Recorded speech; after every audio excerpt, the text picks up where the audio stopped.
Direktorat Reserse Kriminal Khusus Polda Riau menggerebek sebuah toko yang dijadikan sebagai tempat produksi beras oplosan di Jalan Lembaga Pemasyarakatan Kota Pekanbaru Riau. Pelaku berinisial L yang sudah 2 tahun mengoplos beras ditangkap polisi. Total 9 ton beras oplosan berbagai merek beras premium disita polisi. Modus pelaku yakni membeli beras kualitas rendah, kemudian diganti dengan kemasan premium serta kemasan SPHP. Beras oplosan jenis SPHP dijual seharga Rp13.000 per kilogram. Padahal pelaku membeli beras kualitas rendah dengan harga Rp6 hingga Rp8.000 per kilogram.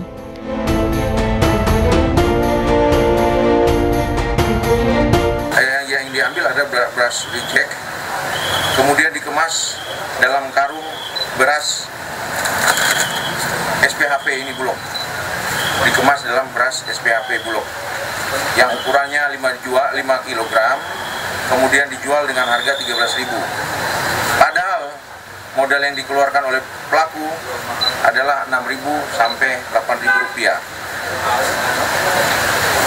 Modus yang kedua adalah repacking beras kualitas rendah. Jadi ada repacking beras yang kualitasnya rendah yang diperoleh dari salah satu kabupaten di sini, kemudian dipack dalam kemasan beras premium.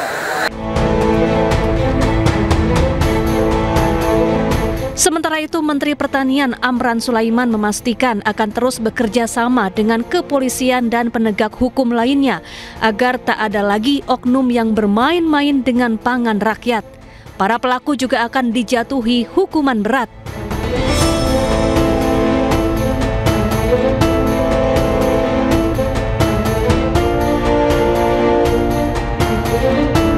Adapun Satgas Pangan Polri telah menaikkan status perkara beras oplosan ke tahap penyidikan. Selain itu, polisi juga menetapkan 3 produsen dari 5 merek beras terbukti melanggar hukum.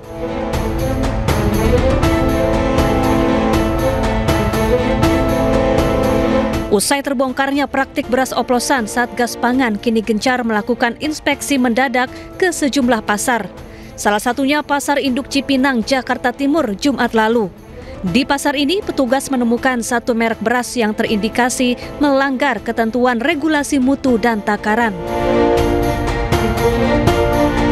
Tim Liputan iNews melaporkan.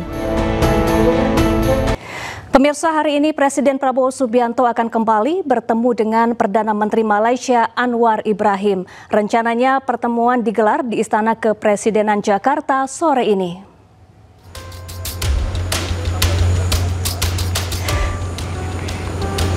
Sedianya Presiden Prabowo Subianto dijadwalkan akan menghadiri pelantikan Pamong Praja Muda Institut Pemerintahan Dalam Negeri di Bandung, Jawa Barat. Namun Prabowo memutuskan batal hadir sebab Prabowo akan menjemput kedatangan Perdana Menteri Malaysia Anwar Ibrahim di Jakarta sore ini. Kunjungan ini merupakan bagian dari agenda konsultasi tahunan ke-13 antara Anwar Ibrahim dengan Prabowo. Sebelumnya, Anwar Ibrahim pernah mengunjungi Presiden Prabowo pada akhir Juni lalu. Kedua pemimpin negara membahas isu-isu bilateral, menindaklanjuti hasil KTT ASEAN, serta bertukar pandangan mengenai perkembangan regional dan isu-isu global.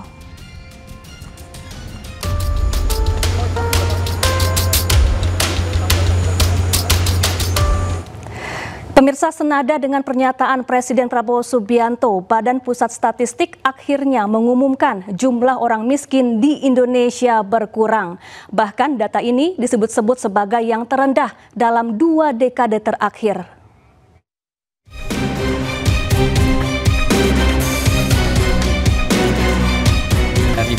Badan Pusat Statistik mengumumkan data kemiskinan di Indonesia menurun. Penurunan jumlah kemiskinan ini utamanya terjadi di wilayah pedesaan. Jumlah penduduk miskin di Indonesia kini mencapai 23,85 juta orang per Maret 2025.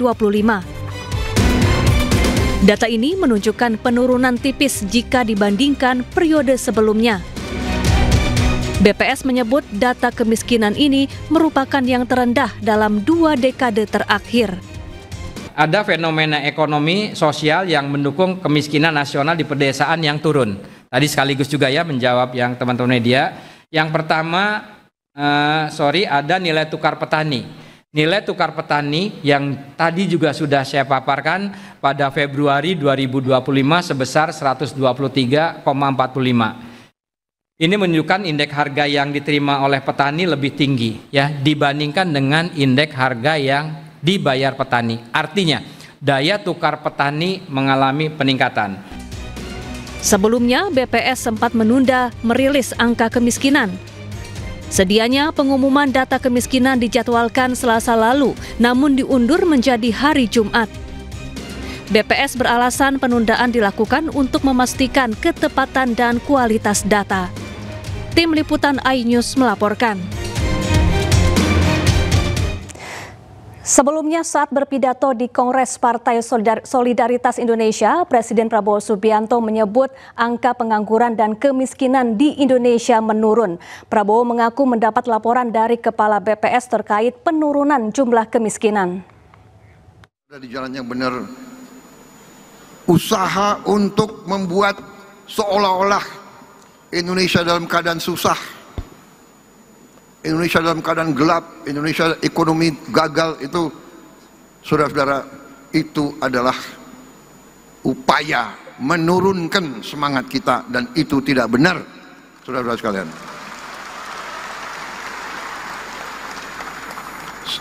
Saya diberi laporan oleh Menteri Investasi Indonesia bulan ini sudah mencapai target yang ditetapkan oleh APBN tahun lalu. APBN 2025 kita sudah mencapai target bulan Agustus ini.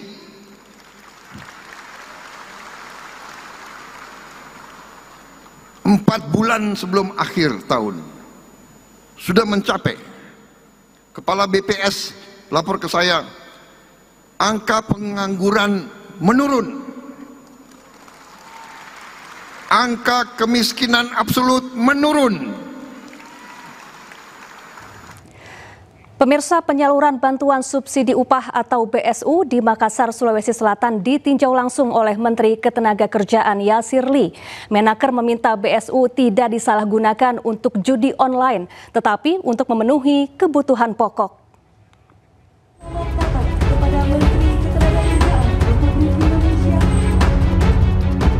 Menteri Ketenagakerjaan Yasir Ly meninjau langsung proses penyaluran bantuan subsidi upah atau BSU di kantor Pos Indonesia Cabang Utama Makassar, Sulawesi Selatan. Peninjauan dilakukan untuk upaya monitoring dan evaluasi untuk memastikan penyaluran BSU tepat sasaran. Para pekerja mendapat dana tunai BSU sebesar Rp600.000 pada periode bulan Juni dan Juli 2025. Pemerintah berharap penggunaan BSU oleh penerima tidak disalahgunakan untuk judi online, melainkan untuk mencukupi kebutuhan sehari-hari.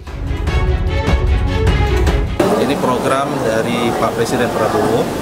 Ini tentu saya berharap masyarakat bisa berterima kasih kepada beliau sebagai sebuah strategi peningkatan daya beli masyarakat pada kuartal kemarin, dan tentu kita berharap ini berdampak kepada ekonomi secara langsung atau tidak langsung. Penyaluran BSU diharapkan bisa meningkatkan daya beli masyarakat dan berdampak positif pada perekonomian Indonesia. Dari Makassar, Sulawesi Selatan, Leo Muhammad Nur, iNews melaporkan.